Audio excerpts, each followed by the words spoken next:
profits. If you have not followed his Triple H Horse Racing podcast, you're missing out. It's one of the best podcasts in the country.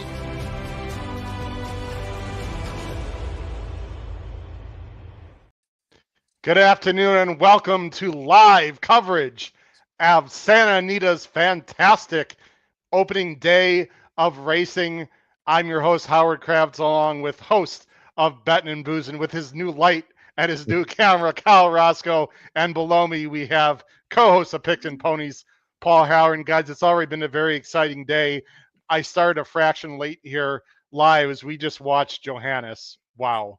He is a serious horse, guys. Didn't get the best of trips, had to wait a little bit, but what a very patient ride, and goes by SEAL Team and me, Armando Ramon. It's actually been a surprisingly chalky day, guys, early, except for you Star Wars fans. The Empire didn't strike back. JB struck back in the Lafitte Pinkai, Kyle and Paul, for Doug O'Neill. I think it was 16-1. But how you guys doing on a very exciting opening day?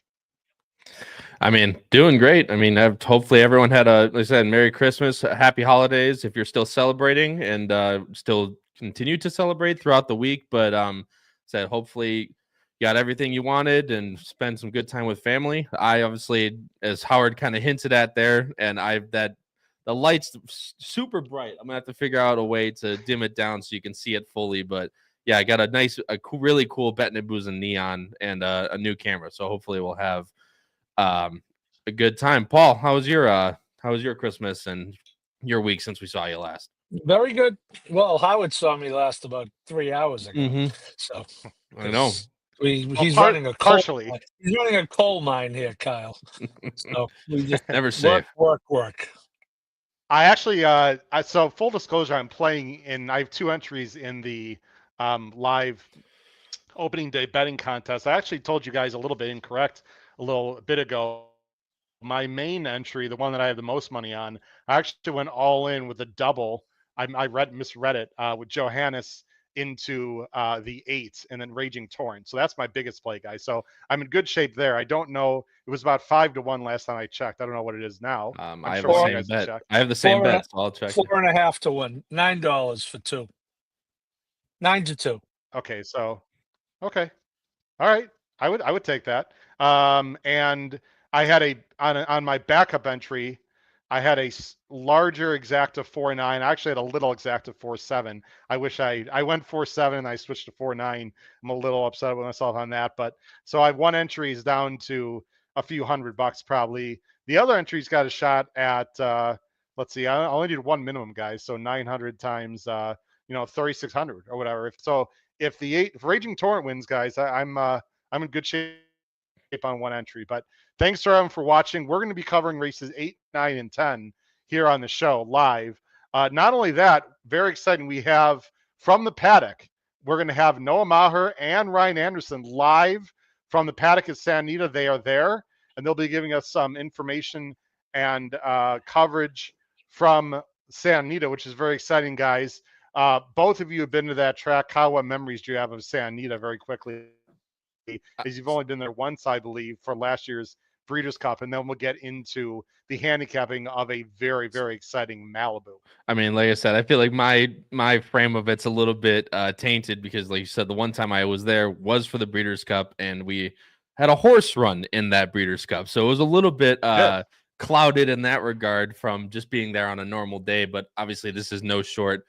This is not a normal day over at Santa Anita with some really nice grade 1s that they're running today, which is, again, a very nice sight to see for us horse players. But look, track's beautiful. Obviously, it's been playing what looks pretty fair today. There's been horses coming from middle, horses winning on the lead.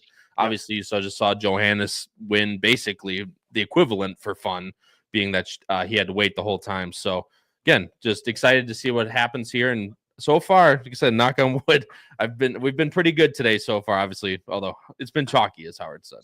It sure has. Paul, let's get into the Malibu, and Kyle as well. There's still 23 minutes to post.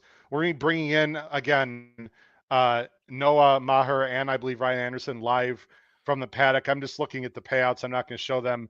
Janice paid $260. No real surprise there. The exacta was 6-1, which I think I have 30 times, guys, but it doesn't really matter because that entry is pretty much gone. But at least I'm alive, Kyle, to do something with that. You never know. Look, it's a crazy game. The big story, SEAL team, by the way, third, Easter fourth.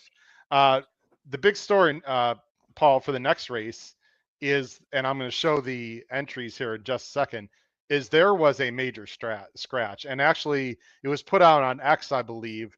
Ben Tornado is out. Let's go and look at the field right now, guys, for the Grade 1 Malibu featuring this year's Derby winner, Mystic Dan.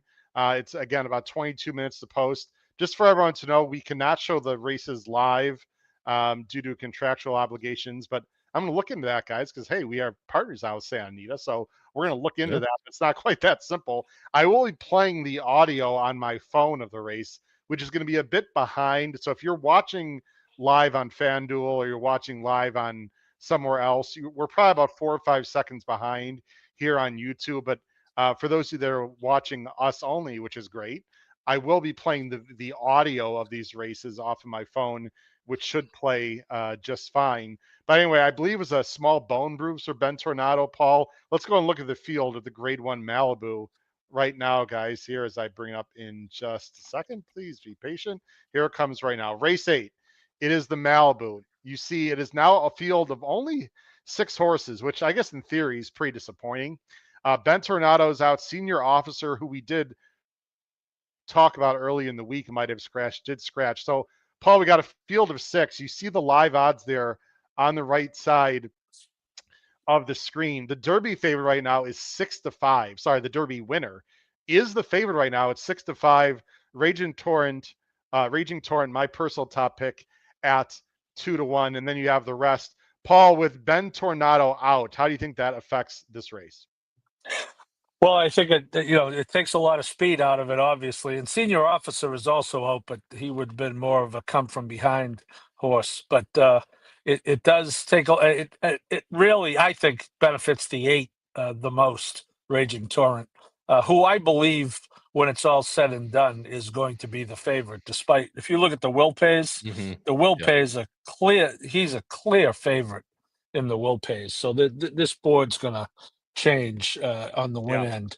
But I was down to 2 horses and one of them got scratched. I love Stronghold now. I talked about him in the show the other night that I thought he had a shot. I now really, really like him. Other than, again, the race flow now, I believe, really benefits the 8. Well, let's talk about that. I mean, the reason why I'm a little upset is because I thought I was getting 7-2 on Raging Torrent, and I thought with Ben Tornado in there, I would clearly get a better price. It does help the speed, though. I mean, so in theory, it helps me. I'm just not going to get the price I want. No, Kyle. We both have Pilot Commander at second. I got to tell you, I watched both replays, the last 2. He's pretty darn good. Yep. My Red Flag is in absolutely razor form when he beats Pilot Commander at Del Mar. And then at Santa Anita, look, I mean, it was a really fast pace. He got the job done going 6. I guess my main concern is the 7. The only loss Pilot Commander has at 7 was to a pretty darn good horse called Muth. So I can't take that away. The big question for me is, what is JJ going to do? Because, Kyle, if he guns, I think Raging Torrent would be perfectly fine sitting off.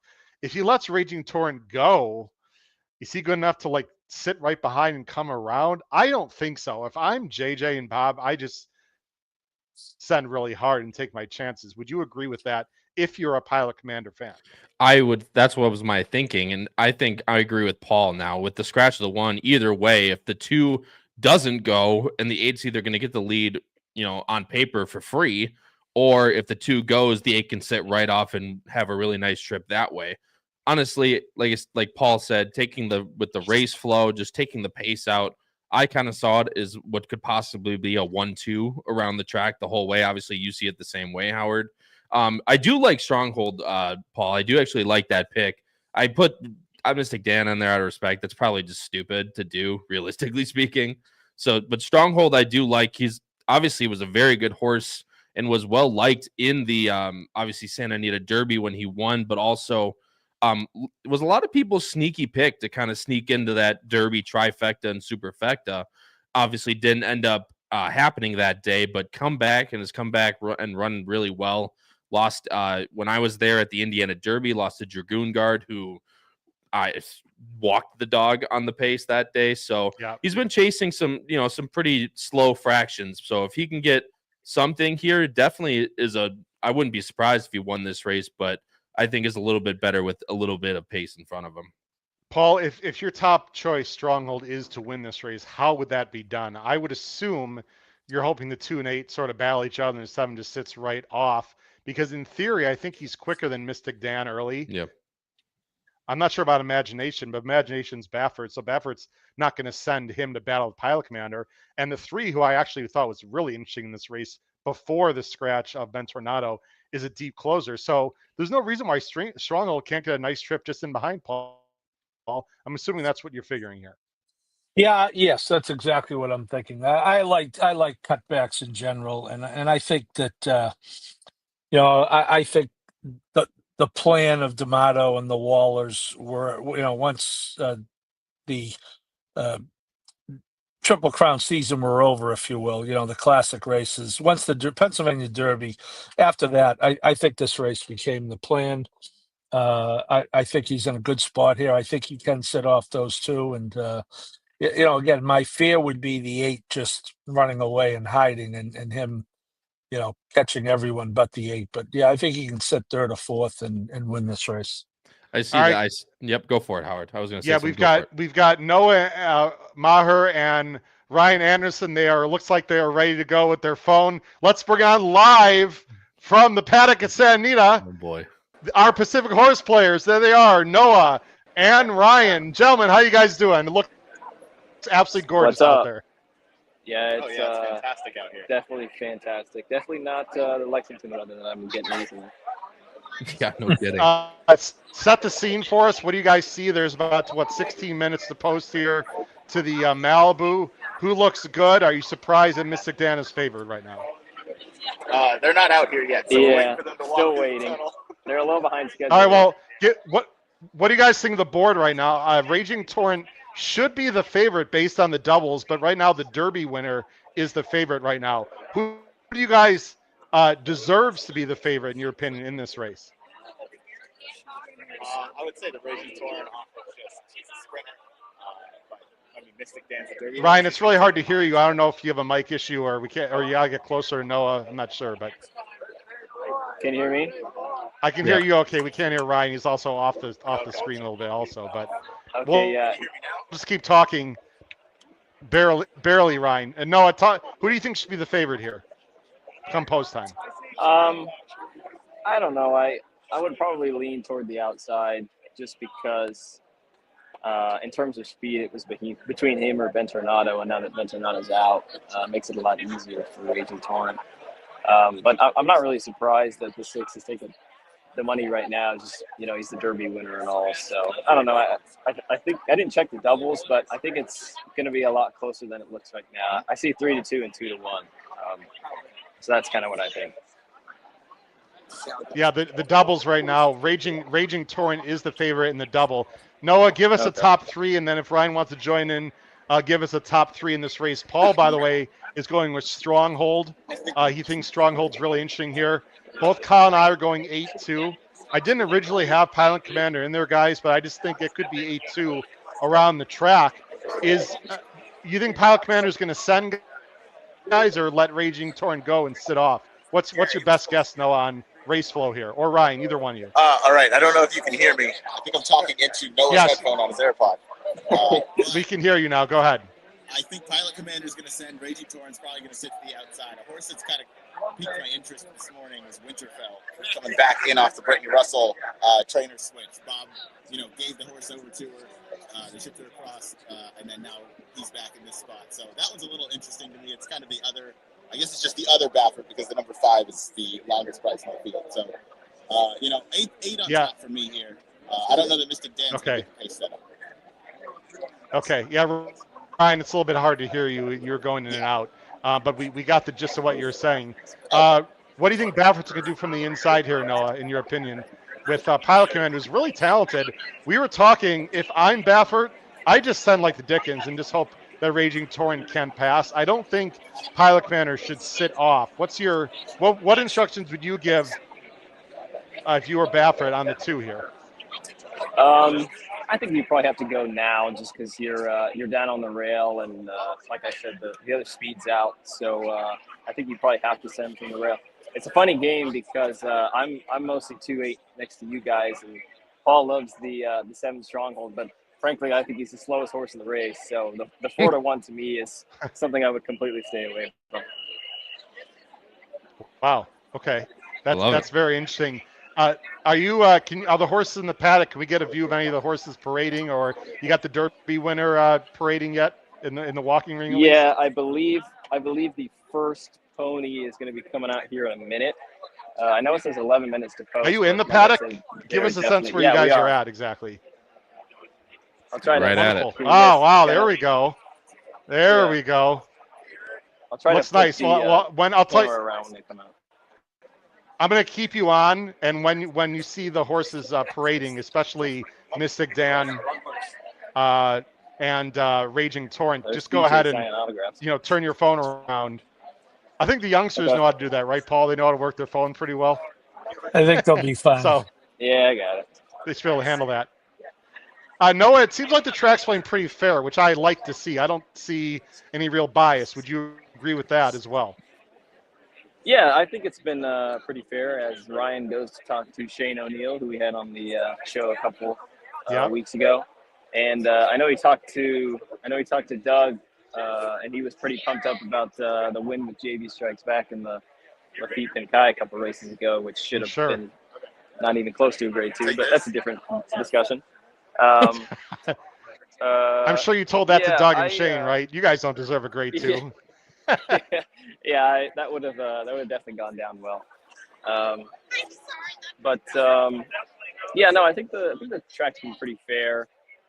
Johannes, I think, got himself in a little trouble last race. So even though he didn't bring his best, he just kind of showed his class. And I don't know. I don't think there's really been a bias set yet. So it'll be interesting to see what happens, especially with the 2 and the 8 on the front end.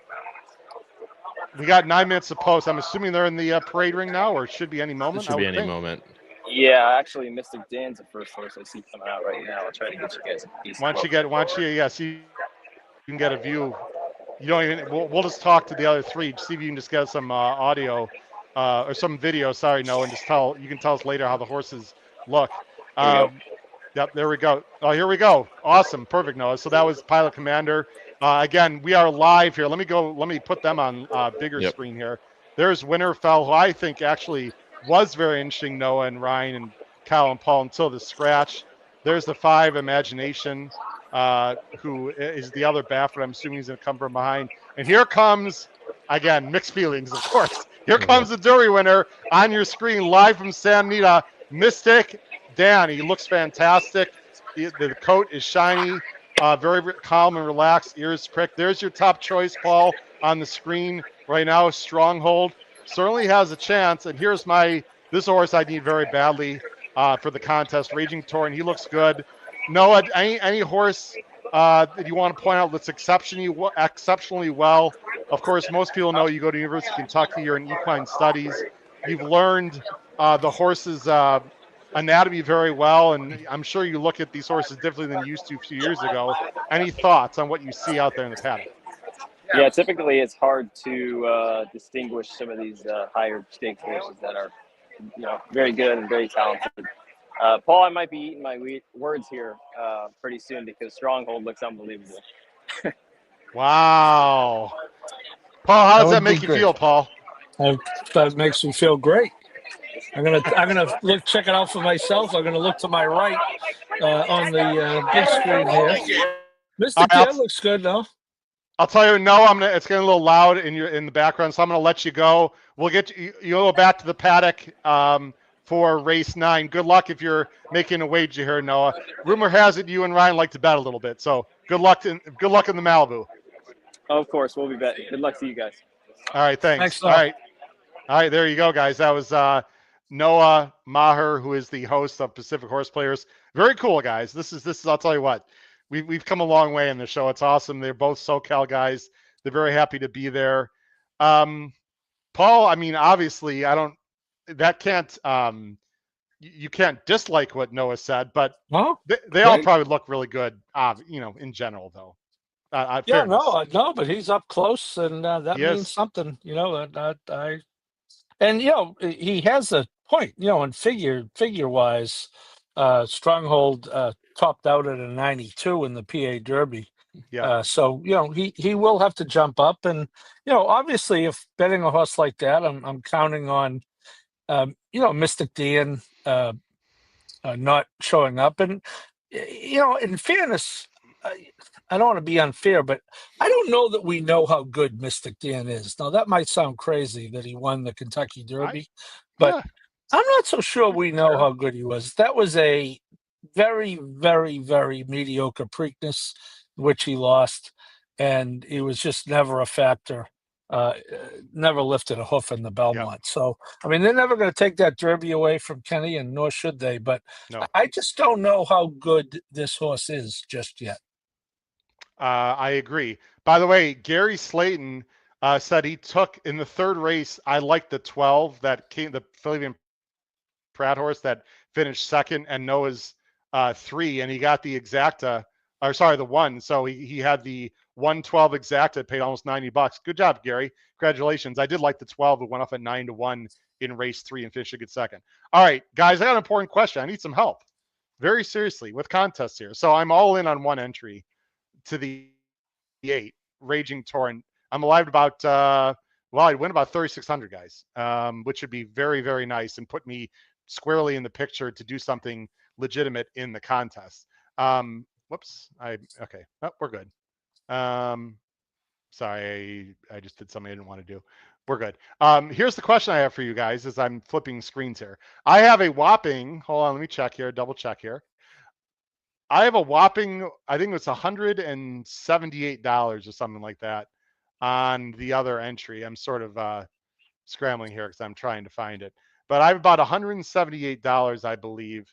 Yep, there it is in the other entry. So the question I have for you guys is, and everyone at home, what do I do with that 173.60? Now I don't need to play Raging Torrent. Dutch Exactas with the 8 and second.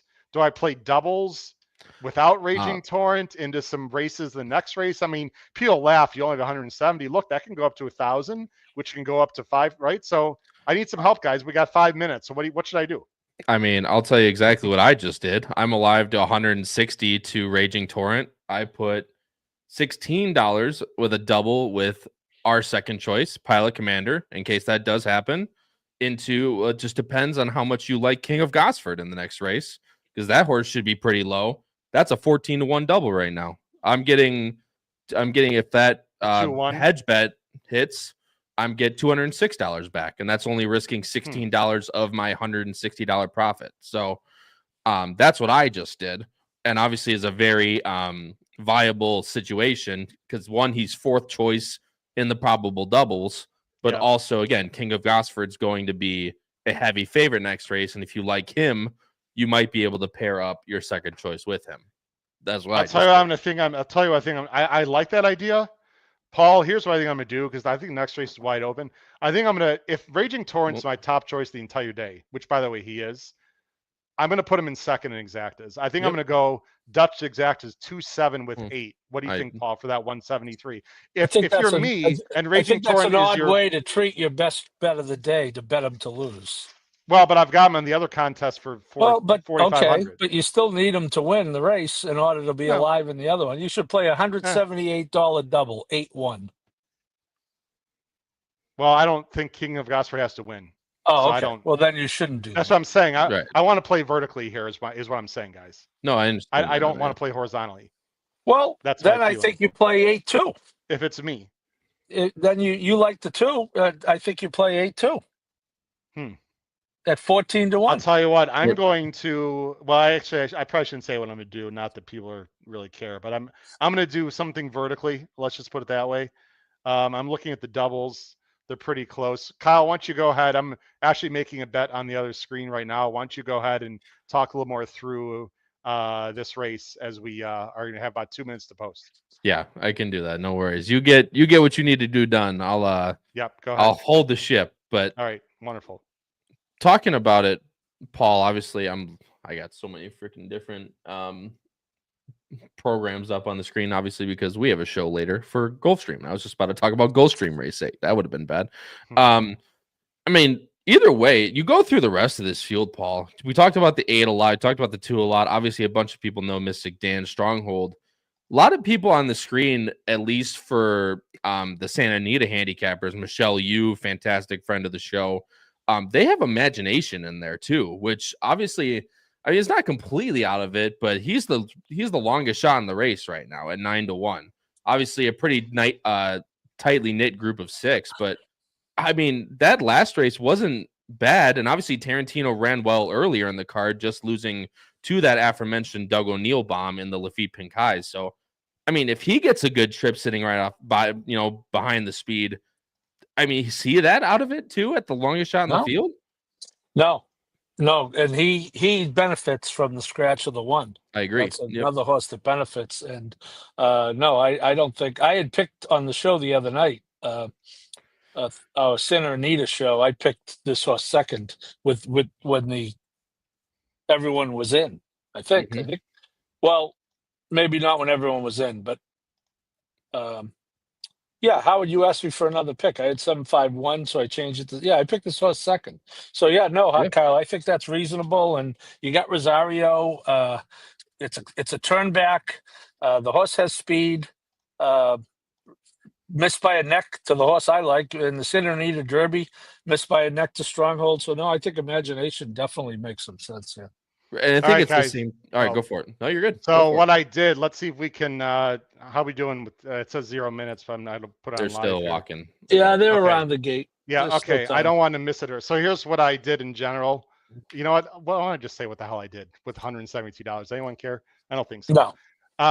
And I'm not affected by the all-in play because that's already in. So what I did, guys, I did a $100 exacta. Paul, I did a combination of what you said and with Kyle. I still feel like I should back him up more than play him on top in this situation, in my opinion. So I went a $100 exacta, my top exacta choice here, 8-2. I did a $50 exacta. I did a $100 exacta 2-8. I did a $50 exacta 7-8. And I did a $20 try 8 with 2-7 with 2-7. So if I'm right, I could hit a try, right? Which, I mean, it's not going to pay great, but it pays something. I'm tossing Mystic down. I got to take a stance. Plus, I'm not getting the price. Sorry, I went 8 with 2-7 with 2-3-7. Winner fell in third only. And then I did exactas relatively large. I mean, not in comparison to the contest, but I did $100 exacta. To back up the 8, I went 2-8, and then a $50 exacta 7-8. Thoughts, Kyle, on that strategy? For me, not whether you believe in that handicapping, but just from a pure betting contest strategy standpoint. No, I mean, from a contest strategy standpoint, especially, Paul says, I do agree with what Paul said, right? If this is your big shot of the day, might as well take a shot with him. But from, on a live standpoint, even a $100 exacta with, with 2-8, what is that paying right now? I mean, 2-8. I mean, that's 20-1 right now, according to the probables. So, I mean, that's $2,000. I mean, right. So that gets you right back in the mix as well. So from a numbers perspective, it makes a lot of sense what you're doing. And obviously, even if the 7 comes in, it won't be nearly as much. Actually, the 7's lower than the 2 right now. So but I know the 2 is obviously your biggest pick. So the 2 I like a little more than the 7, although I'm very worried about the 7 based on the expertise of a Paul Halloran and an Omar. Guys, if the Derby winner wins, then boy, does this sound familiar, Kyle?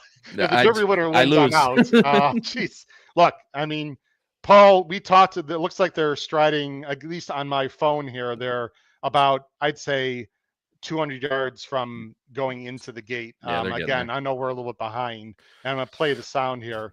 Your thoughts on the Derby winner, Paul? I mean, do you think this can't possibly be his main target? His main target's got to be the Pegasus or something in the Middle East. It feels like a bridge race, but he could still win, I suppose, right?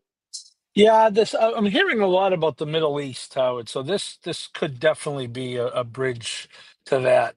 Um, Although it's an interesting spot to ship him across the country. Well, he was in Louisiana by van because we're in the year 2024 and we Yeah. can't figure out how to fly horses. Elon Musk can put a rocket up into the air and land it back in the same place, but we can't put a goddamn horse on a plane in Louisiana and get It him looks to like they're LA. entering the gate. So again, we're probably just a little bit. We're only a little bit behind what I see on FanDuel on my computer, at least. So enjoy the Malibu. I personally Raging Torrent. So does Kyle. Paul is going to go Stronghold. It's the Grade 1 Malibu live on the HHH Racing podcast. They're going 7 furlongs. Here's Frank Mirmati with the call. If you guys, the sound is good, give me a thumbs up. And they're off in the Malibu. And Stronghold comes out running for the early lead. Here's Raging Torrent sprinting up at Pilot Commander with good natural early foot too. Imagination is fourth in the early going. Mystic Dan broke on the pace, but is settling 7 off them. And another 2 to Winterfell kept off the rail. Juan Hernandez and Pilot Commander take them past the 5/8 pole in charge by 2. Yeah. Tracked by Raging Torrent in second. Then it's Imagination together with Stronghold. A gap of 5 or 6 back to Winterfell, who joins an unhurried Mystic Dan.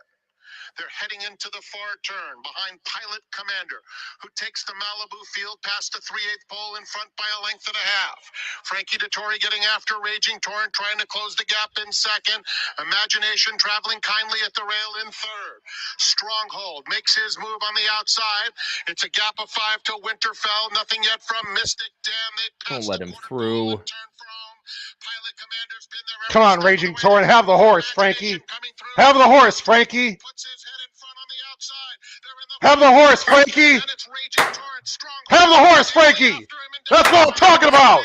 Let's go, Howard. Come That's on. what I'm talking about. That's what I'm talking about. Woo! Good stuff. And good pitch, Paul. I mean, ran exactly the way you wanted him to. That's what I'm talking about, boys. I thought once they parted the Red Sea for freaking Imagination, I was like, I swear to God. You know if what, they let him Kyle? through. I'm going to respectfully say I was not worried, and here's the only reason why. Normally, Yeah. I would agree with you 100%. I've seen Imagination run 1,000 times. Even on the workouts, he doesn't pay. This horse just does not pass. I was actually much more worried about Paul's horse. I agree. Paul, Yeah. I was a little bit concerned at first. By the way, the odds really changed. Yeah. I mean, fluctuated quite a bit. Raging Torrent was a very soft favorite at 5-2. I got to tell you guys, I was shaking my head, Paul, because I was a little bit worried that Frankie was a little bit too passive on the backstretch. I mean, I know he didn't want to engage, but boy, that was an ultra content ride. And it was actually a slow first quarter with Pilot Commander. Congratulations to Doug O'Neill, who won this race. And your horse actually ran a very big race, Paul. You should be proud of that pick. There just wasn't quite enough pace early to set it up for him, I don't think. Yeah, well, I did play 8-7. I played the 7 to win, and Nice. I played 7-8 and 8-7 were very close in odds, so I played them for an equal amount. So 13 to 1 on the exactor is better than a hot Beautiful. stick in Was the it eye. 8? Did it come 8-2-7? Or There's an all right. 8-7. Hold on. oh no! Don't Here we go. begin to tell me. Yep. Don't do this to me. What are we talking Kyle. about? Everyone. I don't. Every Oh. single horse is lit up on the screen right now. No. For what? Well, I it looked mean, like it got a little tight. It Tight did get a with little Pilot tight. Commander, but Oh no! mean, no. I don't think anyone Oh, else I is don't in have this to race. try. Damn, I don't have to try. It No, had it to was- be it had to be on the turn, Kyle, Oh, because my the 7 God. was 6 wide in the stretch. So No, for him to it's- be involved, he's got to be on the turn. I don't know why they have the It's at the 7. They str- shouldn't it's have the the 7 stretch. lit up. I don't It's know why 'cause they they have the got The 7. tight 7 on the was 6 stretch. wide in the stretch. I agree. no. I don't know. I think that's a mistake, Paul. I think it's that 8, 2, and 5 they're going to be Oh, looking at. come on. No way. Oh, okay. You're ahead of me. I don't know what they're I'm a little showing right ahead. now. I apologize. No, That's no okay. way. All right. Well, we got to see the pan. Okay, here we go. We can't show this. I'm watching the head on right now. Kyle says no way. There, the 2 came over. Yeah, I mean the 8's pretty clear. No. The 8 was already clear. There's Yeah, but Howard, you know what might happen? The 5 might come down. You might hit an 8-7 too. I get the try. Who was Yeah. the horse on? No, I think the 2. Oh, it was the 5 was on the inside, right? Yeah. He comes out on the 2 right here. Right there. Yeah, right there. Can we just say for the record that and not because I bet him, but there is no reason that there's an inquiry next to the number 7. I agree. I mean, he's 4. And you know what? 3 paths outside of everyone else. I'll tell you what. Unless he was too wide. Absolutely no way Frankie should come down. But you know what? Gulfstream. Oh boy, I had some issues. Don't even put it in the ether, Howard. Don't even say that. Was not, Howard. He was the length clear. It was clear. Between the 2 and 5. Yeah. Okay. So on my screen they took it off of the 8 on my screen. Okay, so right guys, now. I have. Hold on a second. Here's Miramati. Well, okay, we just missed him. Okay. Yeah. No, on the simulcast, they just said this does not involve the 8. So yeah, it does not involve the winner. I don't know why the 7 is even lit up right now, though. That's ridiculous. This is between. He's 8 wide. This is between the 2 and the 5, I would assume. 5. Coincidentally, Matt Miller just texted me and said, "How's the tournament going? How's the contest going?" I just want to see. Let's see here. Well, you know what though, guys? The 2 was leaning in a little bit. I have a feeling they're not going to do anything. It looks mutual to me. I hope he comes down because I would have the try for. I mean, it's not going to pay much, but it's better than not having it. Actually, with Mystic Dan out, it might not be that bad. Yeah, that's Baffert on Baffert violence too. Can we Can we just congratulate ourselves for not betting a penny on Mystic Dan? I know I didn't. I did not bet 1 penny on Mystic Dan. I shouldn't even have had it in my top 3. I told you that's a chump move by me. Guys, I cannot again say, and obviously I'm a bias because I needed Raging Torrent. That was the most confident ride and smart ride. He was in the 6th path, Paul, on the backstretch, Raging Torrent. I mean, he was way away from him. And they're making an announcement. No change. There's no change. Okay. Well, what that means is 1 entry is gone, but sacrifice 1 for a good one, Howard. So we're in the biz. Paul, Raging Torrent was in the 6th path and clearly did not want to engage Pilot Commander, who went to the lead like we thought he might. At least I thought he might. He didn't really roll by Pilot Commander, but Frankie just pushed the button at the right time, Paul, and that's why he's one of the best jockeys in the history of this game. Sorry, caught me in a sneeze. Yeah, no, there was a good trip.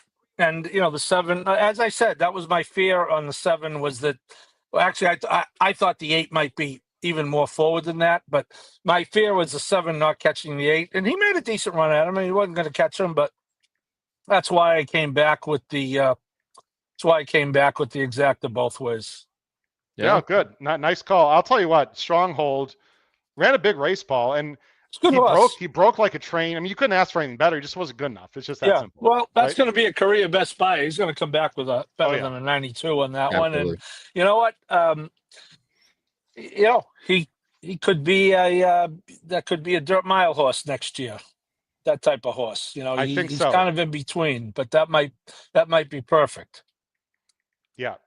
Sorry, I'm just responding to Matt here. Things are going to get a little dicey, guys, with this contest now that, sorry with the camera. See what I'm saying? Well, what's it going to bring you to, Howard? 9,000? Because that's what was winning after the No. So let me explain what I did to everyone. I played 2 entries, and I only played 1 minimum bet before this race on that 1 entry. So it's $1,000 bankroll.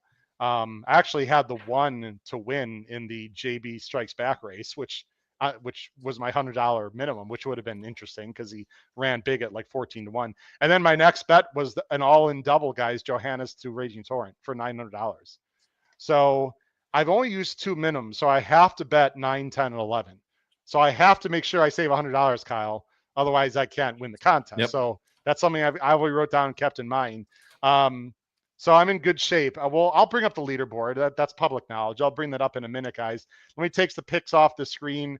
Pilot Commander ran well, guys. I think he could be a nice sprinter in 2025, by the way. Anyone else you want to talk about? I didn't I have to see the replay. Mystic Dan, did he make a late run or just never Nope. fired? No, I don't know. Never. never lifted a hoof. Wow. And the 3 came running late, right? I mean, he ran okay. Did he get 4 or what? 5th, closing 5th?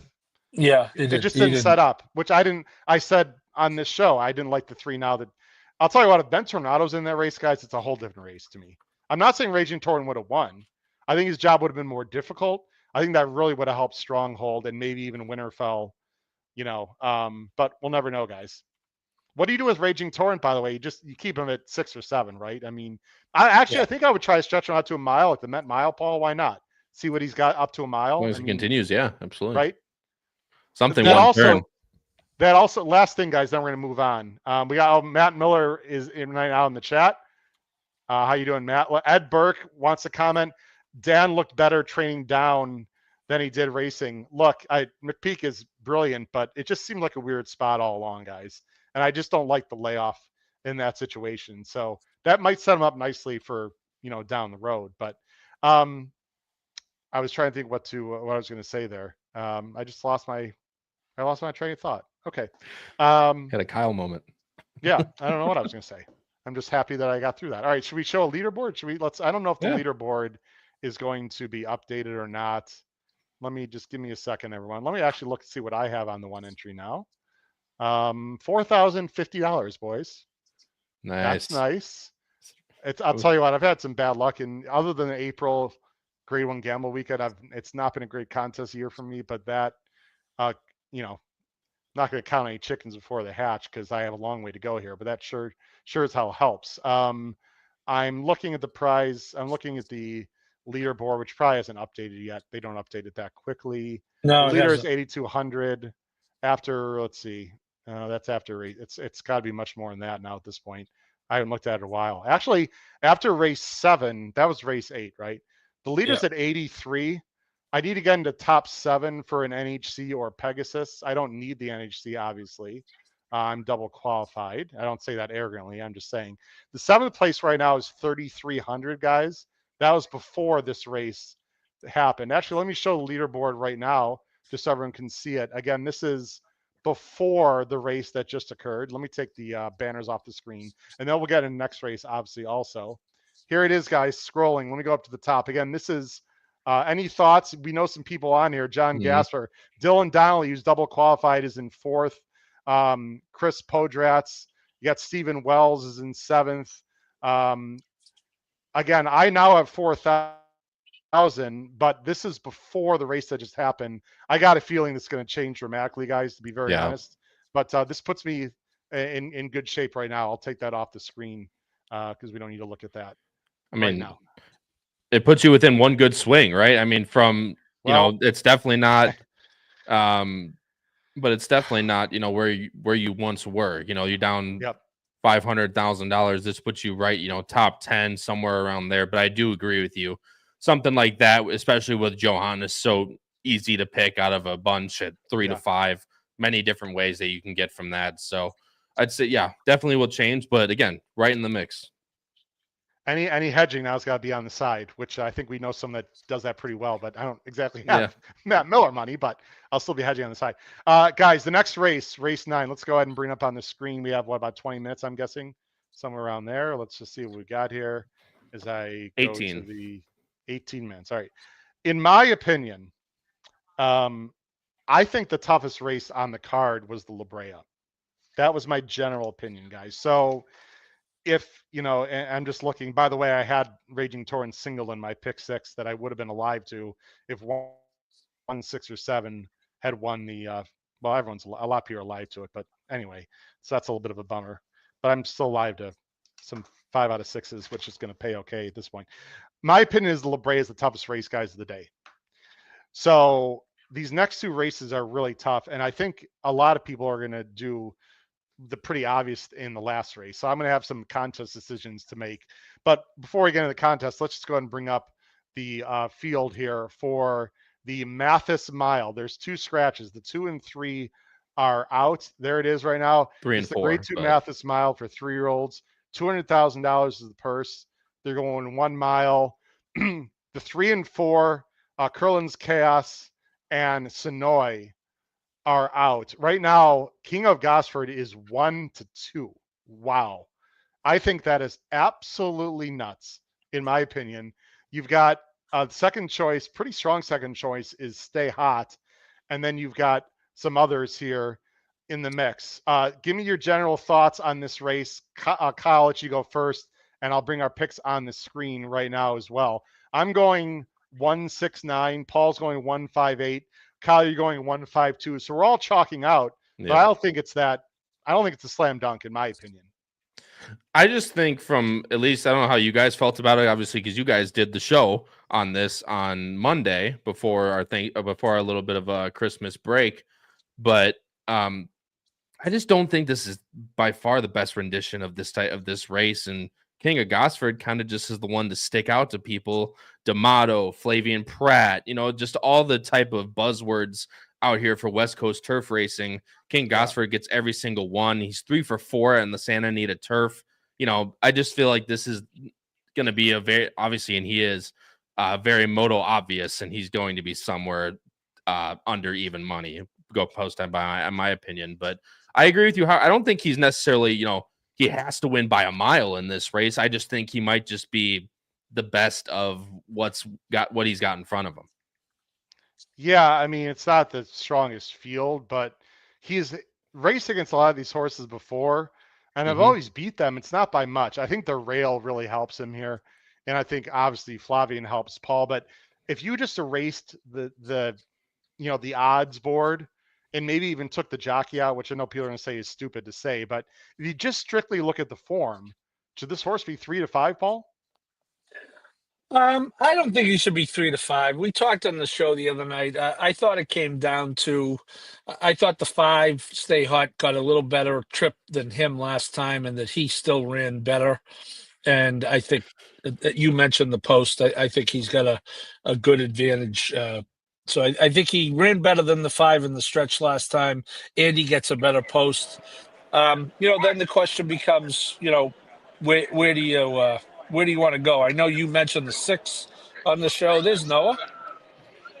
What's going on, Noah, Paul? that was huge for me. I don't know if you're listening to the show or not. You got other things to do, but I smashed that double, my friend, and I am very much squarely in a chance to win the tournament.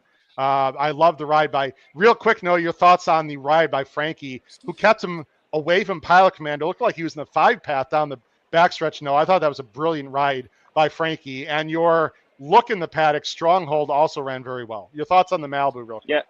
Yeah, he did. Paul, you should be pretty proud because that horse ran huge. But yeah, it was a good ride from Frankie. Looked like JJ just kind of popped the gate with the 2, so just went ahead and sent. And then it was a good job by DeTore to kind of keep him away. And then kind of come next to him once they hit the turn. And then good old California racing for you. I don't know what the inquiry was all about, and I'll never get those minutes back in my life. But that's another story. Coincidentally, hey, Noah, the 2 Bafferts were actually banging into each other in the stretch. I think it was actually fair to look at. I do agree. It looked mutual, and that's why they didn't take it down. But I think they did have to look at it. Yeah, but the 8 and 7 were never involved. That's the point. But the 2 and 5 were. Yeah. Right, but they put an inquiry next to all 4. They did, yeah. Right. No, let's talk about this race. King of Gosford is 3 to 5 right now, and we've been debating this. Look, it's Flavian. He's got the rail. If you took out the jockeys, if you off the PPs, and you just and the odds, and you just strictly looked at the PPs, should King of Gosford be 3 to 5? I don't think so. No, I know he ran really well last time in, what was that, the Hollywood Derby. But I don't know. He's always been a good horse. I don't know if he's been a great horse. He's definitely not 3 to 5 in my opinion. But with that being said, I believe the 3 Curlin's Chaos was supposed to be the horse on the lead. So it could be very well the fact that who's on is it Pratt or is it Irad on King of Gosford? I think it's Irad. Pratt. No, Pratt. Irad's it's Pratt. Irad's not there. It's Pratt, yeah. It could definitely just be the case of Pratt breaks and secures the rail and maybe even gets to the lead, and that might just make things easy for him in the outcome. I know you have some interest in Lord Bullington. You had on your show, you had Michael McCarthy. He's not as wide now as he was going to be. It's only a 7-horse field. I'm giving him a look. I think he knew that last race. It was a much tougher field than this one. I don't think Lord Bullingdon, the 9, is completely out of the question, Noah. I'm assuming they're not in the paddock yet, but what's your thoughts on Lord Bullingdon? I think that's your top choice here, correct? Or one of your top choices. Yeah, no, I'm very interested in Lord Bullingdon. Like you said, he was off a little bit of a layoff last time. He ran in a race where he was, I think McCarthy threw him against Older. Just kind of tailed the field, kind of going around. Made a little run, was on the wrong lead, and then once he switched, he started to run a little bit. It looked very preppy. And when we had McCarthy on the show the other day, he said it was just a race to get him ready for this. This was in their minds all along. So I think he's going to run big. And like you said, he doesn't have to be as wide as he was. And hopefully Umberto is able to tuck in and save some ground. I'll definitely be betting him at 9-1. We have an update, guys, in the leaderboard. I think everyone probably at home is interested, and Noah too. Let me bring this up, guys, for everyone. I think first time everyone's seeing this. This is now up to date after race 8. The leader is Darren Schweiger with 12,000. You've got our good friend Marshall Graham and Dylan Donnelly, 6 and 7, and some knucklehead named Howard Kravitz is in 9th right now with 4,000, guys. I'm, 2 spots away from a Pegasus. 9th in the contest. Oh shit! Two spots away from the Pegasus seat, guys. I'm quite a bit away from first. There is I don't know if people could see the it's a little bit small, but there is cash prizes down to 5th for 2,000. Again, it's sort of small. I don't want to make it bigger right now and mess up the screen. So I've got some decisions to make, guys, but obviously there I am in 9th right now. There's 160 some entries, I believe, guys. So this is getting interesting for me here. Let's go ahead and talk a little more about the race. Actually, you know what? I think they should be in the paddock almost right now. Yeah. Are they in the paddock, Noah, yet? What do we got? Yep. Here comes King of Gosford as we speak. Okay, why don't we take a look at the few horses, and then we'll let you guys go, Noah. Okay. Let me bring you on screen here. Let me switch this around for you. Okay, we're going to bring Noah on screen. And then Kyle and Paul, I'm going to let you guys talk a little bit. I'm going to go off screen and work out some contest situations here. There's King of Gosford. Noah, tell us what you see. Does anything stand out to you? We'll just take a look at every horse there. The human looks great. Yeah, it is the only 2 I've seen so far. Here's Right. Stay Hot. Stay Hot's a smaller colt than I remember. By the way, shout out to Ryan Anderson for getting access into the paddock. That's awesome. Thanks, Ryan, if you can hear us. Yeah, I think hard-headed is not possible for second, by the way, guys. There's not a lot of speed in this race. I can't remember who the 7 is. Oh, 7. This is call sign 7, McCarthy's 18-1 for other. McCarthy. Here comes Cathal. No, I think Cathal's on his toes. Some people are interested in this horse. I think he could run a big race. He's a little agitated for my liking. And Here's what about McCarthy Lord for it. Bullingdon? Ears pricked. Yeah, that's pretty good. Okay. Hopefully he can find himself in the winner's circle photo. I wouldn't say that's exactly a ringing endorsement from Noah, but all right, guys. Does Ryan want to say anything? Is he there, or are we just going to leave him off here? I mean, you probably don't want to hear from him, but here he is if you do. Ryan, any quick thoughts on this race? Just 1 minute. 1 minute quick thoughts. Ryan? 1 minute can you quick hear? thoughts. Can you hear? Hello? Ryan, can you hear us? Now, I Hey, can hear you Ryan, guys. quick Can you guys thoughts hear on me? this race. Yeah, quick thoughts on this race for 1 minute, please. Quick thoughts on this race is it's going to be tough. The other pace on the number 3, Cohen's Chaos. So you'd have to imagine perhaps on the rail is going to have decent position, if not on the lead, very close to it, within a length or two. And then obviously with Mike McCarthy being on Pacific Horse Players on Wednesday, I want to see if Lord Bullingdon is more tactical from that 9 slot, coming off the 2nd or 3rd off the bench here. Should be interesting to see if he's maybe more tactically placed, knowing that this race is going to lack with an abundance of speed. I like it. Noah and Ryan, great job as always. We'll come back to you in the paddock for a very exciting LaBrea in about 20 minutes or so. Thanks, guys. All right. Paul and Kyle, I'm gonna let you guys talk. Let me ask you one quick question, though, just from a contest perspective. The last race is basically a 2-horse race, and a lot of people are going to go all in on one of them or some kind of exacta. Would you agree that I need to make a move before then? Yes. You're Like muted, a big, Paul, like but a big, I got Paul, you. you're muted. Paul, you're like a big move, Kyle and Paul. Yeah, I think you need to hit Yeah. something pretty good to set you up in a position to take one or the other in the last race or an exact or whatever. Because, like I you agree. said, you know that both of them are going to be low odds, and a lot of people are going to be hammering one or the other. So, yes, I do agree with you. I have something in mind, boys, but I'm going to keep it to myself. I'm actually going to mute myself. I'm going to put the field up here. I'll just do this, guys, and let you talk for about 4 or 5 minutes on anything you'd like to about this race, or maybe doubles going next race, or a pick 3. I know, Paul, you're interested. I think a pick 3. I think on our show, right? 8, 9, or 9, 10, 11, if I remember correctly. I'm not sure. But anyway, I'm going to toss it over to you guys. I'm going to put myself on mute. Go ahead. Sounds good. I was going to say, Paul, we get free reign here. We can talk. We do whatever we want. Yeah, I'm trying to think of what my play was on the show. That was 2 shows ago, so I have. I actually have it up, Paul. Here, give me 1 second. I can grab it because I actually have them up on the other screen. I might have had Bentonato in it somewhere. I'm really not sure. That's I played I played the 3 in the LaBrea, I think, to win on the show. Yeah, let me pull that up for everybody. Ginza. That is Ginza. That's exactly right. Because I agree with Howard, and obviously we'll talk more about the race coming up because we're gonna hammer the LaBrea here in a little bit. But I thought that race, like Howard said, was completely wide open. Obviously, Kinza's returning, who was by far the best 2-year-old filly last year before she lost that last race on the Santa Anita Oaks. And then obviously my top pick, I have One Magic Filly on top. Hope Road obviously in there as well.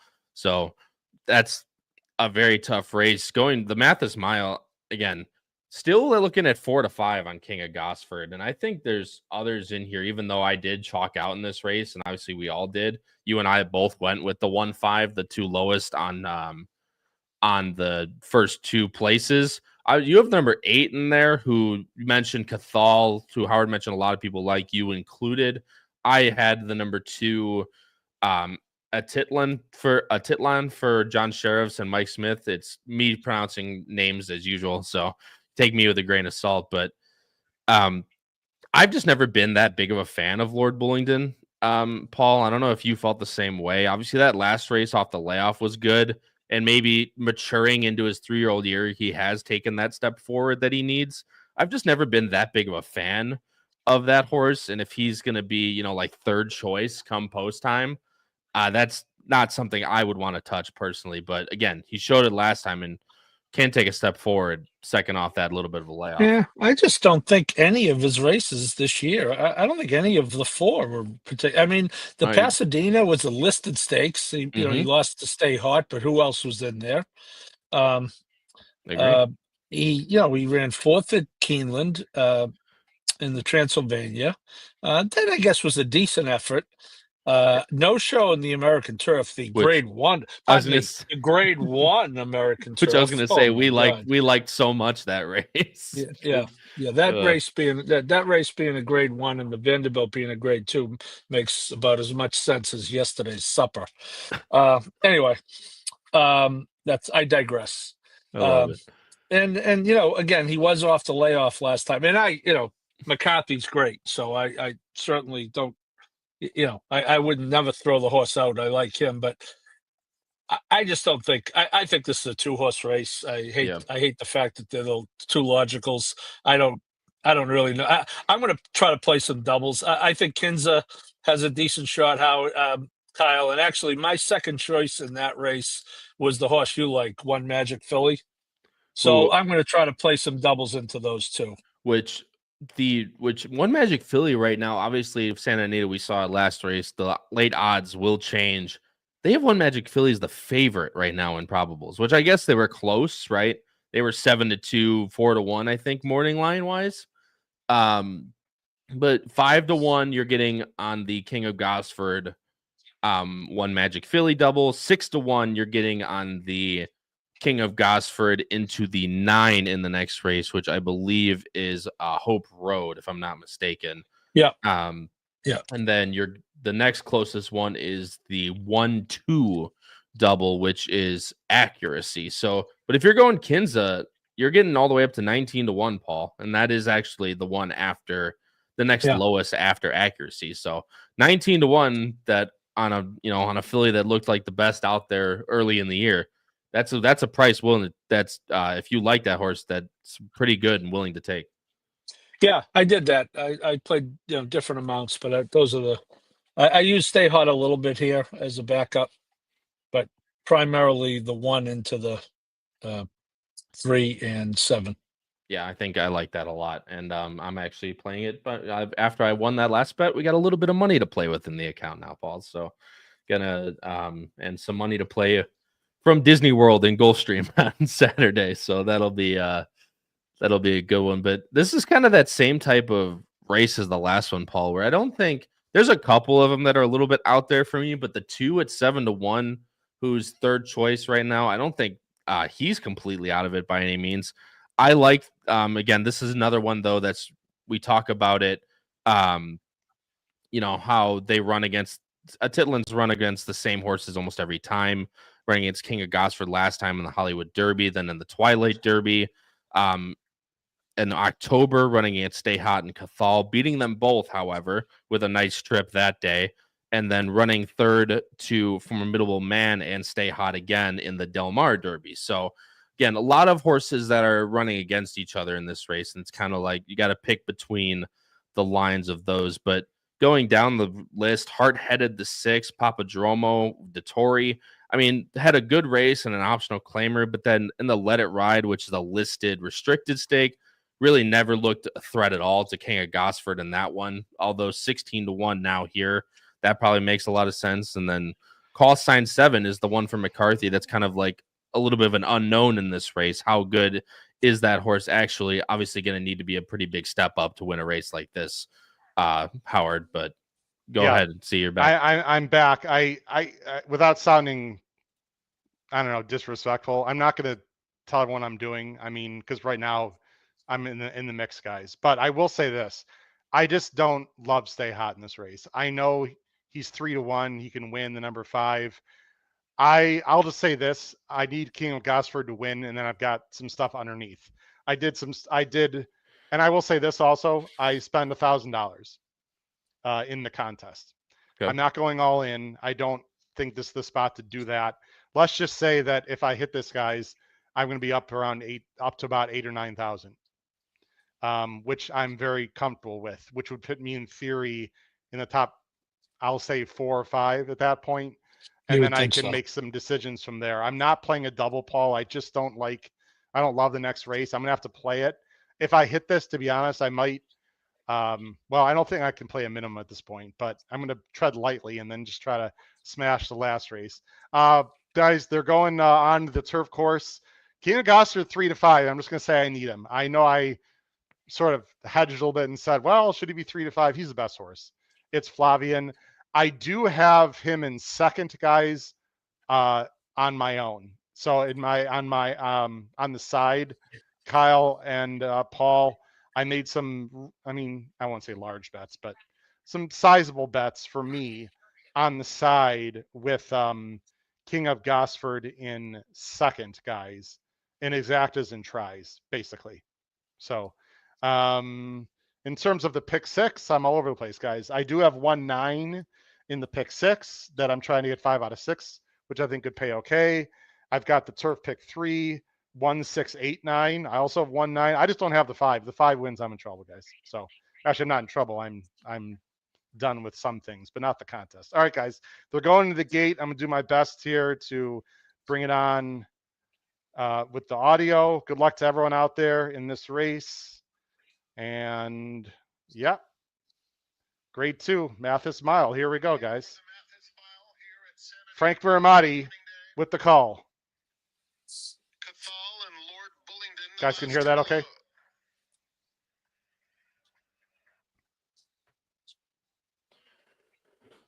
In the gate.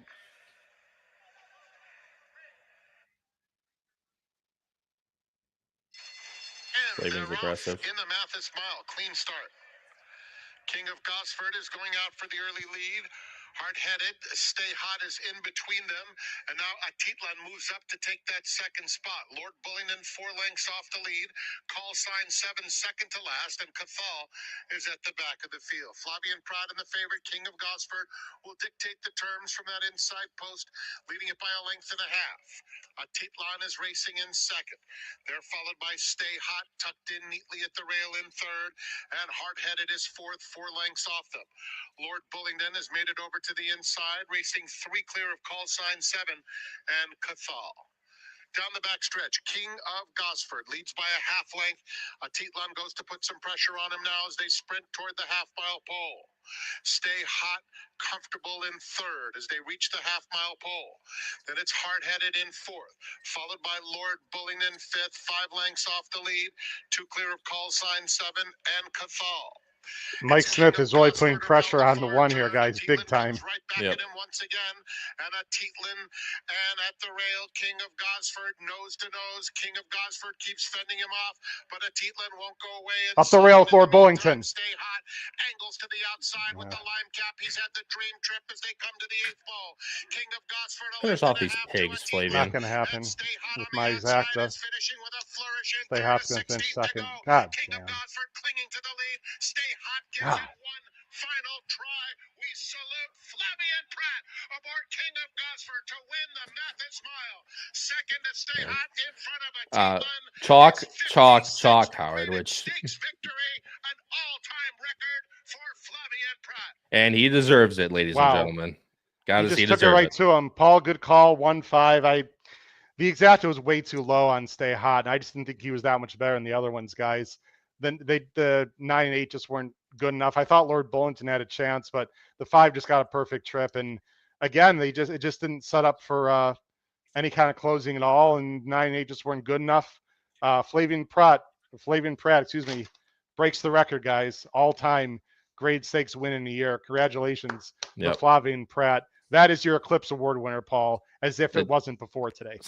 Yeah, and I heard you mention Smith was putting pressure on him, Howard, but if you were watching Flavien and not Smith, he did not react whatsoever. He did not ask the one for 1 ounce more run when Smith was putting pressure on him, and it was just over at that point.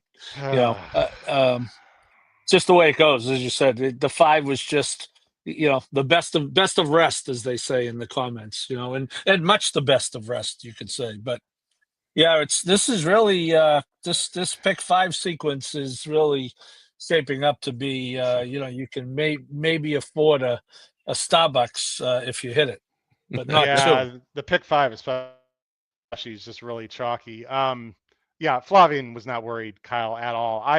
You know what? Look, I got to go with my gut. I'm sure a lot of people played the 1-5 exacta in terms of a contest situation. The 1-5 exacta was 3-1. I mean, too low. That's low. With other horses in the race, I thought could beat the 5. I couldn't do it. I am glad that I only put in now. Don't people at home, don't get upset with me. I'm playing with money I don't usually play with. Okay, I'm glad that I only bet 1,000. So I mean, I didn't sacrifice everything there. I played still a quarter. I'm still fine. I still got plenty of bullets left in the holster. It just didn't work out, but there's really not much to say. It was just, I like the aggression, by the way, by Mike Smith. I mean, you can't just sit back and wait. Yeah. So that horse just wasn't good enough. I don't know. Not much to say there, guys. King of Gosford's a nice 3-year-old. I don't think he's a superstar. I don't know. He's gonna have to improve a lot, guys, to face older horses that are good. Maybe on the West Coast, maybe not so much. Yeah. Although there's a horse called Johannes out there that he would lose to by 10 lengths, guys, or about 8, 6 lengths. That race was, it just wasn't strong. Yeah. I mean, he was the best horse, and Flavien rode him like the best horse, and I mean, it's just like I said, Paul, at the beginning. It's like, he's probably not the best horse, but when it's what's put in front of him, he was by far the best horse of these today. So it's just a matter of wherever he goes, you're going to probably be playing against him if he goes to a harder spot next time. But like you said, you can only beat what's in front of you. And obviously the man did it well. And Flavien Prat deserves that stakes record, as I said, because he is the best in the business. Hats off to him, knowing he had the best horse in the best post position. He did not screw around. Goodbye. He didn't he wasn't beating him up early, but he Mhm. rode him hard enough to make sure that he would get the lead and not screw around with that race. And that's why he's one of the best ever, actually. Yep. The doubles, by the way, to the 2-1 Magic Philly. So King Gosford to 1 Magic Philly, guys, is 5-1. 4.5-1, and it's 5-1 to Hope Road. Now I could have gone that route, but I gotta be honest with everyone at home listening to you guys. I didn't think King Gosford had to win, and I certainly don't think either one of those two have to win in a very difficult LaBrea. So I have no regrets in terms from a contest perspective. I'll figure out what I'm going to do going forward. That was a good effort. Where do you go with King of Gosford? Just the the 1 mile older races. You got what, the Frankie Kilroe Mile. I don't know if he's that kind of quality though. At least not yet. That was pretty soft pace, soft trip you got, guys. Yeah, I mean, and if you're going in the 1 mile races out there, I mean, you're obviously running into some pretty good ones too. So it's going to be an interesting. Are you, Kyle? Well, at least Are you? end stuff. Top end stuff. Are you, Kyle? You want to think about that? I need another beer. Wow. No, right. really, I'm not trying to be I know. wise, but No. you don't need a book the size of War and Peace to list all the great turf horses on the West Coast. I don't You could disagree do with it you. in one of those Yeah. index cards. Yeah. No, which is no knock on Johannesburg, just tremendous, but it's not that deep an ocean. No, I agree. I mean, No. and if you even if you run third or third in those types of races, that's still good money. But at least top end wise, obviously, I mean, Johannes could, he could go to something like Keeneland and leave those. He's Types got to of come races. east. Yeah, Johannes deserves to come east, and I agree. you know, So that move, yeah, based that on his move, and Breeders' now Cup it's race, open. I mean, he's legit. I agree. What do you do? By the way, our good friend Matt Miller, he's not gonna like hearing this. He's in Mexico, by the way, so he's not able to play in the tournament. With all this chalk, he'd be having a huge day right now, guys. Like I'm having a fun day. He might be having a good day anyway, but in terms of the contest, Paul, I think we know that he would be in extraordinarily good shape right now. You'd have to imagine. Matt Miller, of course, great friend of the show, personally of all of ours, and one of the best contest players in the world. All right, guys. We have one more race left that we're going to be talking here on the HHH Racing Podcast. Let's do this. Let's take a few minute break there. As I see the exacta paid $3.20 for $1. Oof. Everything, a lot of low prices. Hard, not easy to make money today. You just got to pound your opinions. Let's do this, guys. I'm going to take everyone off the screen here in a minute. We'll take a little 2 or 3 minute potty break, and then we'll come back for the last race. If I can find the banner, the last race that we're covering, not the last race of the day. The last race we're covering is race 10, the LaBrea. Let me see here. Yep. Okay, perfect. That's exactly what I wanted. But we'll be right back. We will be right back about 2 or 3 minutes. You're watching live coverage of San Anita Opening Day, the HHH Racing Podcast. Stick around. Don't go anywhere.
Oh, host fail.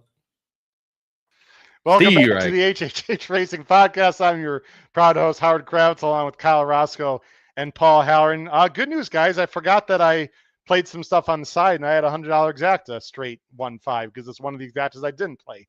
So thank you, Matt Miller, for teaching me that strategy. I don't know if you heard that, Kyle, but I had a 1-5 exacta for $100 because it was the backup on the hedge. So looks like we got Noah in the background, guys. Let's bring him on right away for the Grade 1 LaBrea. Right now, the favorite is the number 7, One Magic Philly, Flavian Prat, and Mr. D'Amato.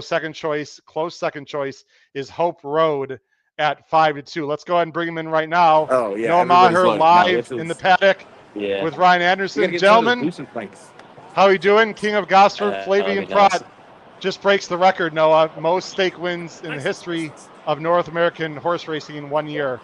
Awesome effort by him in 2020. Trying to ask me if you can hear me, but I can't hear you. I can hear you. Go ahead, Noah. Can you hear me? No? No, you can't hear me? Oops. Okay. And there he goes. All right. Steve Reich. Well, okay. Let's get on to the LaBrea guys. And I have, I think I know what I'm going to do strategically with the contest. So, look, when you have the money to play on the side, that's good. I don't mean my own personal wealth. I'm just talking about equity with the contest is what I'm referring to there, Kyle and Paul. Let's go ahead and show the LaBrea with how much time we got? 15 minutes to post here, guys. 15 minutes to post to the LaBrea. Restricted fillies, 7 furlongs. I thought this was a very difficult race. $300,000 is the purse. Like I said, there are 2 relatively heavy favorites right now in One Magic Philly and Hope Road. Accuracy, the number 2 for McCarthy and Rispoli, taking money as well. There's some dangerous other ones. There was a big scratch of Tamara from the outside. We'll find out what happened there. There's also another scratch of Cavalieri, which is a Baffert. Here's our picks on the bottom of the screen. I'm going 9-2-4. Paul's going 3-7-9, and Kyle's going 7-9-3. Paul, I'm going to let you go first. You are obviously very interested in the Bob Baffert trained Kinza. He's got 3 in here. Kinza's been off a layoff, a New York bred, by the way, who was super duper talented early in the year. This is a big layoff with Johnny V working well. Tell us what you like about Kinza in the Grade 1 LaBrea. Paul? Yep. We talked on the show a little bit about the the higher priced Bafferts. I think this is going to be the middle one, right? Actually no, this will be he's down to 2 now, right? In this race? He's got 3. Not 3. He's got 3, Paul. This will be the middle one, I think. Race flow wise, it doesn't look great, but he does have Johnny V. It is a cutback, which similar to Stronghold cutback. Long layoff, which is obviously no factor when it comes to Baffert. And I'm just hoping that this parade of chalk ends. I do in this race have as the Kinzer is one of my A's, so I'd really like to get an A home over 2-1 just for kicks and giggles. Yeah, look, I think the 3 is very interesting here, and could be ready for a big effort. Will she be on the lead, Paul? There's a lot of speed in this race. Now, one of the speedy horses is the rail horse, Splendora, but it's not like there's just speed everywhere in here. So things might get tricky for Kinza. She's going to have to be really good to win this race. I'm not saying she can't, but what do you see from a pace scenario with Kinza at your top choice, Paul? Well, I'm going to kind of hope that the 1 and 3 don't beat their brains into submission, both being trained by Bob Baffert, Howard. So I'm kind of hoping there. Hopefully it's not against Hope, although it is against Hope Road. Get it? I would say that the likelihood is that the 1 is faster than the 3, only because the 1 is a true sprinter and the 3 is on a cutback. So I'm not looking for Kinza to have to win this race on the lead. I think speed horses that are like this going around 2 turns can certainly close when they're cutting back to 7. So, I'd be looking for her to be somewhere, top 3 or 4, and then Johnny V get a trip and make a run. That was my exact thinking. I thought out of any one of them, right? Out of Splendora, Hope Road, or Kinza, I thought Kinza was the one that would benefit the most from sitting back, in that first flight. So she's done it. I mean, she didn't really pass horses per se, but she rated a little bit in her debut, set half length off of I believe it was actually Splendora, if I'm not mistaken correctly. So we've seen it before, just a matter of obviously much tougher, a lot better horses that have matured a lot since then. Just a matter if she can put that together. Hey, Howard, will you be at Gulfstream in time for the races tomorrow? Yes, I will. Well, then you're going to want to play the $217,000 late pick 5 carryover. Oh my! Let me tell you something. It's not the best racing tomorrow at Gulfstream, but I will be there in person. And you think I'll be betting? I believe so. I will be betting that carryover at Gulfstream tomorrow, $217,000. Let's get Noah here while the internet's working well. Noah, I know the internet's a little bit shaky, so don't worry about it. We can hear you. Can you hear us, Noah? I see. Yeah, I can hear you. Okay. Quick thoughts on the LaBrea, Yeah, and then we'll let you go. Really appreciate your coverage today, Noah. Thanks for joining our show. Yeah, of course. Where would you like to start? Just your thoughts on the pace scenario and who's your top choice in the LaBrea. I probably think my top choice now would be one Magic Philly working with Stronghold in the morning, and we saw how well Stronghold ran. So I think we got to probably upgrade her a little bit. In terms of early pace, it's going to be interesting because I think Pandora has to say, but I don't know if she's going to be Kinza. It depends on if Kinza shows speed. She showed at 2 turns and off the long layouts. So, I'm sure those two will probably 1-2 down the backside. You can see the Baffert's 1, 2, 3, and then one Magic Philly probably sitting in the pocket behind them. I guess accuracy will probably be there too. But when we listen to if you listen to the Michael McCarthy show, it seems like they're going to have to use her a little bit. I don't think she has the speed the 1 and the 3 do, but if she's able to sit in the pocket and work out a trip from there and she's able to pass horses, I think she's definitely a factor. Okay. Well, no, you're breaking up a little bit. I know the internet's not great, so we're gonna let you go, my friend. I'll talk to you over the phone after the races. Safe travels home. Really appreciate you being on the show with us today. Hope you had a good time. We'll talk to you soon, my friend. Okay, sounds good. All right, take care. Bye-bye. Later. All right. Great job in the paddock. Guys, I have some contest things to figure out, so I'm going to, again, throw it to you guys. I think just for a few minutes again, I'm actually happy that I have to deal with this, to be very honest with you guys. So I'm going to figure out some things on the contest side. I'll just let you guys take it over. I don't know if you have the PPs, Kyle, on the side. If you do, you could bring them up, I believe. I do. Okay, I'll let you make that decision. I'm going to put myself on mute for a few minutes and make some contest decisions. Sounds good. Guys. Why not, Paul? When in Rome, right? Might as well bring them up. Why not? So looks like the order has not changed much. This is as of 3:37, so it has to include the last race because it's been over. So Marshall Graham, our friend Marshall Graham, is up to 5th. Nice. Dylan Donnelly is 7th, and Howard Kravitz is 10th. He is 3,000, and 7th, which would be the contest berths, is 5,100. So he's very much in play. Absolutely. Yeah, I think this race is a very difficult, Kyle. It's turned out to be a 8-horse race now, and on my pick 5 grid, I think I have 5, counting the A's, B's, and C's. I didn't have any of the scratched horses. I was not using. Tamara is a horse that I really don't like to see scratched because she would have taken some money for sure. Morning line was 8-1. I believe she would have been lower than that. I mean, because this horse, was the knocked a lot of people out of the Breeders' Cup contest in 23 on Friday. But that was really her only bad race. And so I think she would have been about half of that. So I don't like seeing her scratch. But, yeah, I mean, I have one Magic Philly as an A2. Kyle, I get it. But you know, Soul of an Angel came back and did not win at Gulfstream today, although she had no chance to win because somehow they decided that it would be a good idea to let a horse go around in 25 and change, which is always nice in a dirt route. Fun. But nonetheless, she was a heavy favorite and didn't win. Yeah, I'm not so sure how good this horse is either. I mean, I think she's very logical here, but again, I want a price here. So I'm looking at the 3. I have the 2 as a B.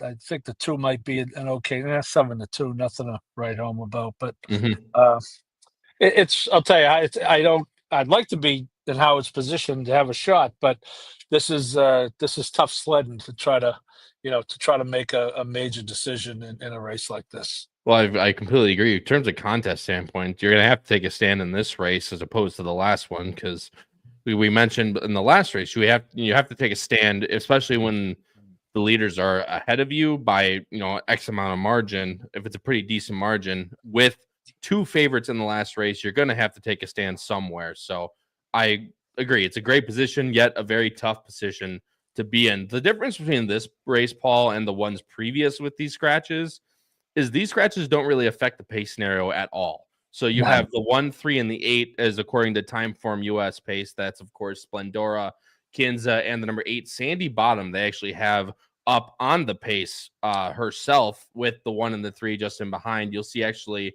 Hope Road is just a little bit slower than those 3 per Timeform US's pace figures, with the number 2 Accuracy sitting just behind Hope Road with 1 Magic Filly just to her right. So I think that's one big thing to keep in mind there. But if Kinza, even if it's going to be a fast pace and the 8's going to be the deciding factor, I think for Kinza, for I believe it's Johnny V, if I'm not mistaken, on Kinza. Yeah, Johnny V's on Kinza. Yep. So he's going to have that decision, Paul, right, with the 8 bearing down to the outside and how Splendora breaks to his inside. Johnny V is going to be in that jockey position to where he's going to have to make a decision going early. Well, we're okay with Johnny V making decisions for I us, don't though, disagree.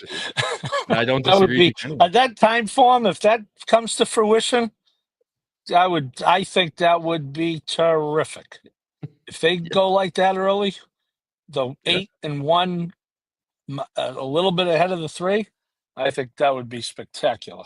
I couldn't agree with you more. In full disclosure for myself, it's on a lot less bankroll than what Bossman's working with up there. But I actually Dutch doubles with King of Gosford last race. So I'm alive to 170 to 1 Magic Filly. I'm alive to 130 with Hope Road. But I am alive to 170 with Kinza as well. And that's just on a $10 double with King of Gosford, just because she was so high in the odds. So if she shows who she was before, Paul, with a little bit of maturity, I mean, she could be just as good, if not better.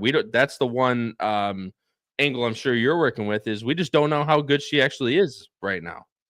Yeah, I that would be great. I have that double is 16 to 1, and I do have that double for more than $2. Yep. So I would be happy if Kinza did that. And as I said, she's an A. But yeah, Hope Road's formidable. The lowest price Baffert on the outside gets Hernandez. Horse does nothing but go off at odds on. I don't know if she's going to be odds on. I don't think she's going to be odds on today. Mm-hmm. Let's look at the will pays. The pick 3s. Well, she's the next closest pick 3 is twice as much as her, and the next closest. In the double, Hope Road is only $1 higher than 1 Magic Filly. Correct. Yeah. And then it's a pretty big jump to the 2 in this race, who's Accuracy. So, yeah, you got one. So for everyone at home, what we're looking at is the $2 double to 1 Magic Filly pays $11.20. The $2 double to Hope Road is $12.60. So based on what we're looking at right now, I don't have the odds. Or I do have the odds in front of me. You're looking at 5 to 2 and 5 to 2 right now, Paul. So that's pretty of what the probable show, the will pay show us, and then Accuracy at $19.40 for $2, showing right now live odds of 3 to 1. So you'd imagine Accuracy floats up a little bit, but Hope Road and 1 Magic Filly should go off about the pretty close to the same amount or same odds. You know what the turf pick 3 is paying to the favorite in the next race, Kyle? The I believe $3 turf pick 3. I believe someone put it in the chat, Paul. Hold on. Yep, Ed Burke, very astute man. There you go. Is that correct, Paul? 1590? $15, 5 to 1 on a turf pick 3. Yep. Ed's alive. Ed's alive to the 3. I'm actually alive to the 4. And Catherine Marissa yeah. with the Dory, the Dutro horse. And that's So, that 1590 is probably to She Feels Pretty. I would more than imagine. yeah. It's actually paying $52 to the 4. I wouldn't mind that because I do have that for more than $3. Yep, I was going to say, yeah, you probably have it for a bigger Because denomination. I'm not compelled to bet minimums. No, hey Paul, we crush our bets around here. We don't play none of that. I mean, a day like today, you have to, you got to be right a lot.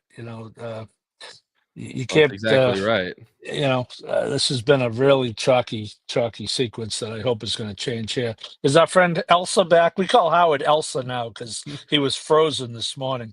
Oh, that's actually, I forgot. I didn't know where that came from. That's really good. I like that. Being a Disney guy, you'd think I'd pick that out of the thing, but obviously not.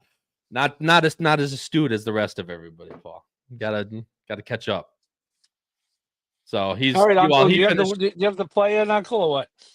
He's finishing up right now. I see him. He's looking down at the notepad. He's making the bets. Love so we'll give him a second here. But yeah, I mean, it's actually really interesting between these three. But I said Kinza would probably be the most likely one to sit off. Hope Road has done it before and very well in the Torrey Pine stakes at Del Mar going a mile.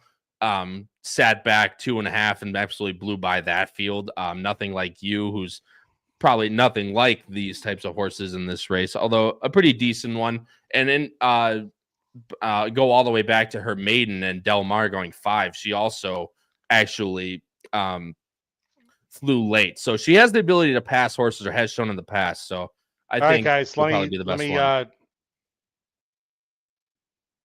Wow. So by the way, Noah just texted me and said that Kinza just tossed Johnny V. I don't know. The track's not showing anything, I don't believe. No. I don't know if that means she's run off. Yeah, it means I'm going to lose. It means I'm going to lose. That's what it means. If Kyle and Paul, if you can give us some information on that, that'd be great. I'll keep an eye on it. They haven't showed anything. Nothing on FanDuel yet. Okay. Because guys, here's what I did in general. Again, I don't want to be specific. I'm playing a lot of doubles here. With a bunch of horses to one horse in the next race. Some of it's in the contest, some of it's on the side. I'm just gonna leave it at that, guys. So I have a lot of horses into one horse in the next race. Some of it in the side, some are on the contest situation, which will get me a very nice score. I'll leave it at that. And if I hit this race in the contest, I will still have money left to play another bet, either double up on the horse I need, or back up with another horse, if you follow what I'm saying. So that's what I did, guys. They are going to go in the gate. I've got a lot of horses here. I don't want to say who or what, but I've got a lot of horses that I Dutched it. So I'll pay about the same as they're about to go in the gate, guys. Any quick thoughts here? They're loading. I still haven't heard anything on. Okay, no, everything's fine. By the way, they're going to the gate. Big race for myself in the contest. Good luck to everyone out there. It's the Grade 1 LaBrea on opening day. Yeah, she's at Santa Anita. The call, Frank Miramati. Sandy Bottom coming up. Here's Kinza.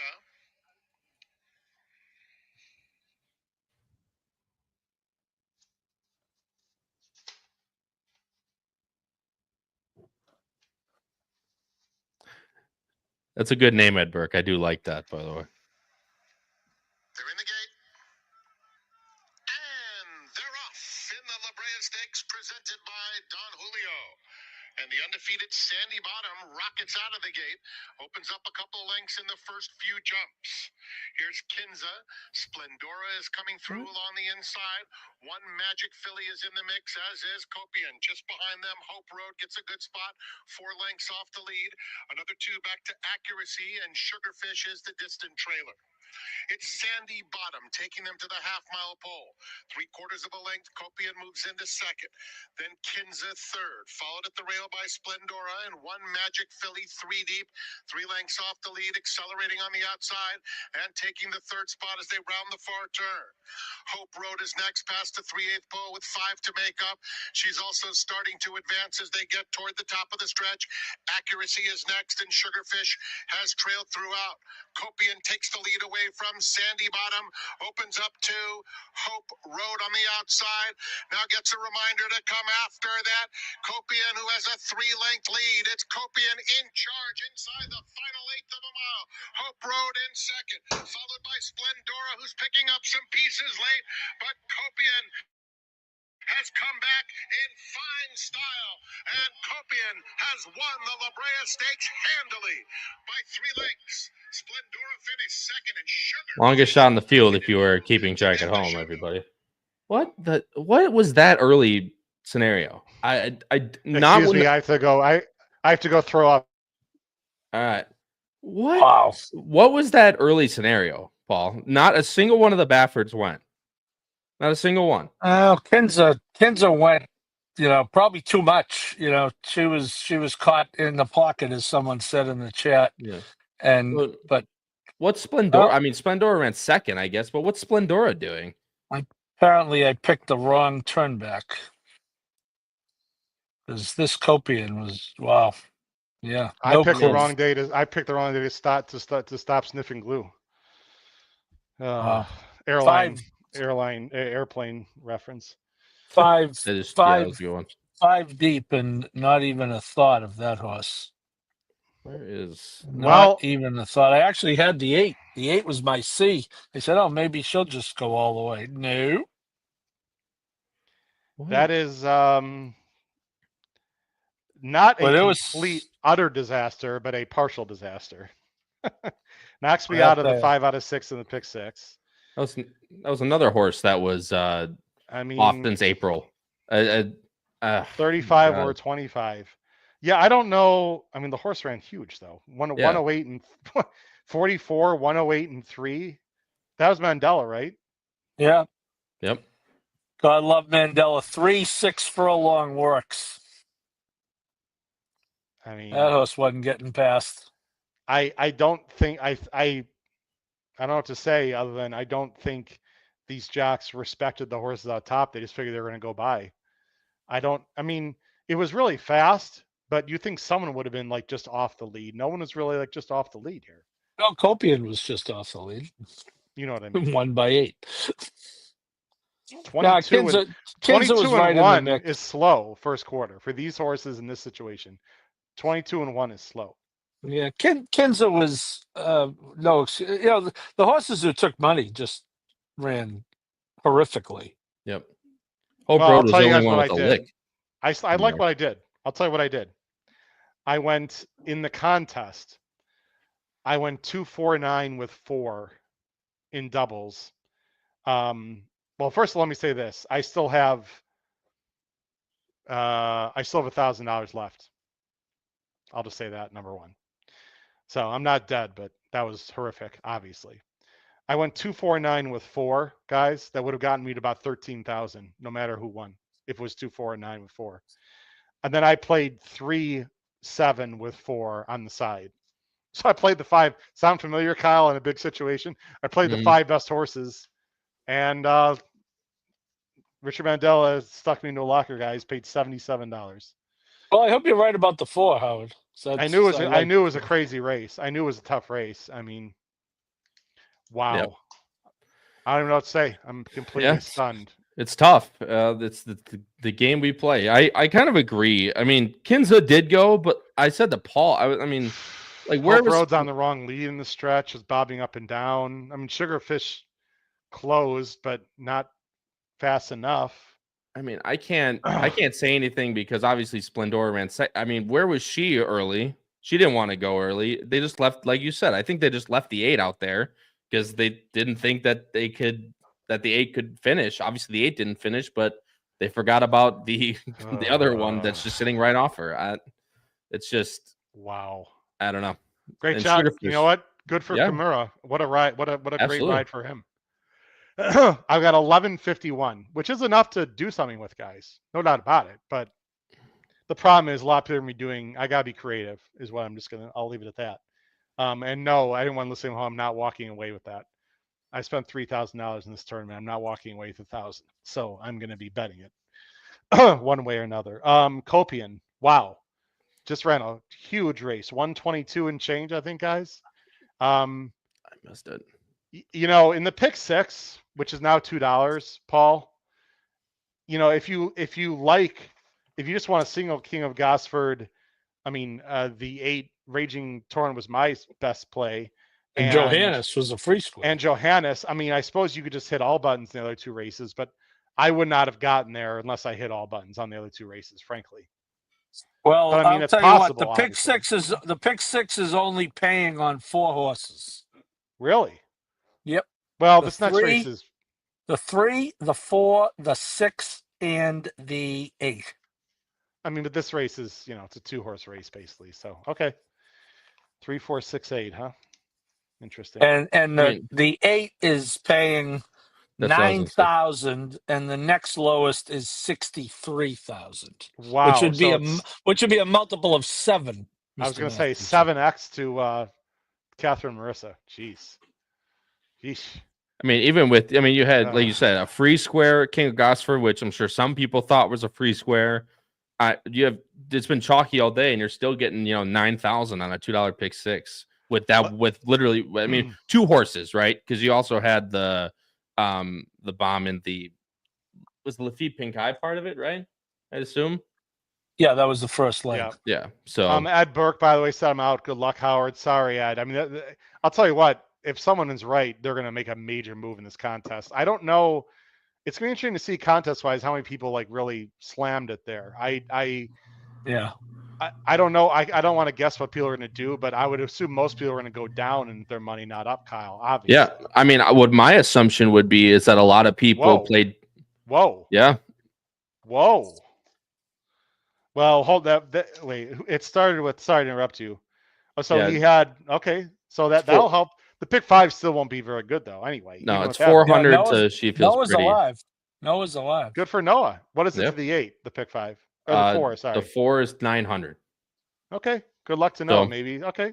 Nothing wrong with winning. So, but no, absolutely not. Are you kidding me? Nice job, Noah. I'm glad. I'm assuming he hit the all button, or maybe I'm not so sure what he did, but. But anyway, Howard, what I was saying is, I'm sure a lot of people there, being that it was the 3rd race out, I'm sure a lot of people played doubles with King of Gosford into that race, and whether, there you go. But you can read it if you want. No, Howard. go ahead. Okay. Ed Morales has had the 6 horse in my pick 5. Thank you, Equine Edge, highest GSR number, which is their genetic strength rating, their breeding number. Look, we all are fans of Equine Edge, and awesome, Ed. I'm glad you have it. Copian did not win that race because of genes or distance. I that's fine. No, I'm glad he hit. I'm just simply saying that's a coincidence that the GSR number is the highest. That's why he won. So Noah's alive. So he was 3. That's what he was live in that race that just happened. So he doesn't. For Noah. Wow. 3 deep and he got the 6 home. That's huge. Nice job, very Noah. good. Very good. All right. Well, guys, we're going to end the show because that was our plan. Yep. And there's one more race left. I apologize. Perfect timing. See, that's what I'm talking about, Kyle. I got to fix that. That shouldn't be happening so often. You got something to promote, Kyle? I do. And it's now in an hour. So, betting and boozing right here on the HHH Racing Podcast. We've already been partaking, but we're gonna have a really fun show. We're covering, since both shows were covered for this Malibu day here at Santa Anita. Betting and boozing has the sole territory of Saturday at Gulfstream Park for with a Mr. Prospector Stakes, which has the returning Breeders' Cup returning. I guess he ran once already this year, but White Abario is back in that race, the Breeders' Cup Classic champion, so he'll be running in a competitive field of 12. So that'll be a really nice race to cover. And it's Gulfstream Park Championship meet. Doesn't get too much better in the winter than this. And like I said, it's all lead up to the Pegasus. And I'm sure a lot of horses here, this is kind of the gear up. Obviously, Pegasus preview day was last weekend, which you guys covered on the podcast. But this is a good step forward for a lot of these horses. So if you're feeling up to it after this long day of racing so far, we still got a little bit more for you to cover. If not, of course, it's always for you guys on a replay right here on youtube.com/HHH Racing Podcast. Of course, they're feeling up to it. By the way, you said an hour. I have it in half an hour, right? So, 7:30 Eastern? No, 8 p.m. Eastern. You backed it up. Okay. Yep. So it's at 8 p.m. Eastern, 7 p.m. 8 p.m. Central. Eastern. All right. Check out 8 p.m. Eastern, 7 p.m. Central, 5 o'clock on the West Coast, 6 o'clock if you're in the mountains with Kyle Roscoe, Ben and Boozin. I'm actually also covering the Pick 5 at Gulfstream. I'm going to do the whole card Saturday. If you're interested in the entire card Saturday, I'll be live at Gulfstream from the Paddock in the morning talking about all the races Saturday. I might have some guests with me. I'm not sure yet, or some co-hosts. That's going to be Saturday, 10:30 Eastern a.m. live from the Gulfstream Park Paddock to go through every single race on the card this Saturday. Paul, thanks for joining us. Kyle, awesome job. We're going to let people enjoy the last race. For my good friends Kyle Roscoe and Paul Halloran, this has been your host, Howard Kravitz. It's been Picks and Ponies episode. Actually, I don't think we put an episode on this one, a number, because we just live coverage at San Anita. We really appreciate it. Please hit that subscribe button. Follow us on X. Do all that great stuff.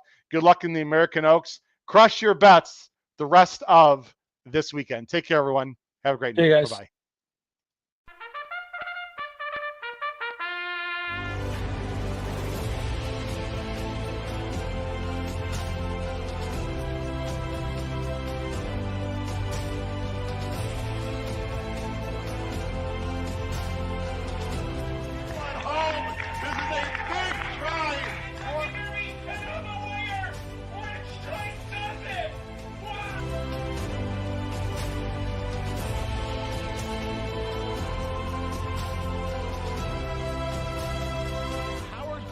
If you have not followed his Triple H horse racing podcast, you're missing out. It's one of the best podcasts in the country.